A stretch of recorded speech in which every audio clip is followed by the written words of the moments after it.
Hey everyone, welcome back to the channel. I hope you're doing well.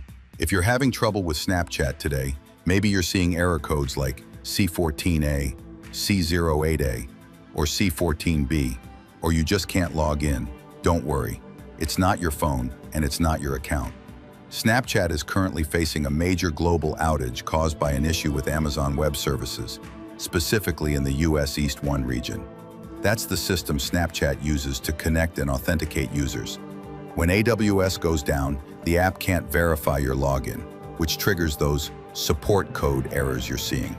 So there's no need to delete the app or clear your cache. The problem is entirely on Snapchat's side.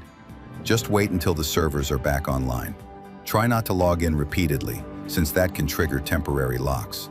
For live updates, check Down Detector or the official Snapchat support account on X. Once Amazon's systems are fully restored, Snapchat will start working normally again. Thanks for watching, and stay tuned for updates here on the channel.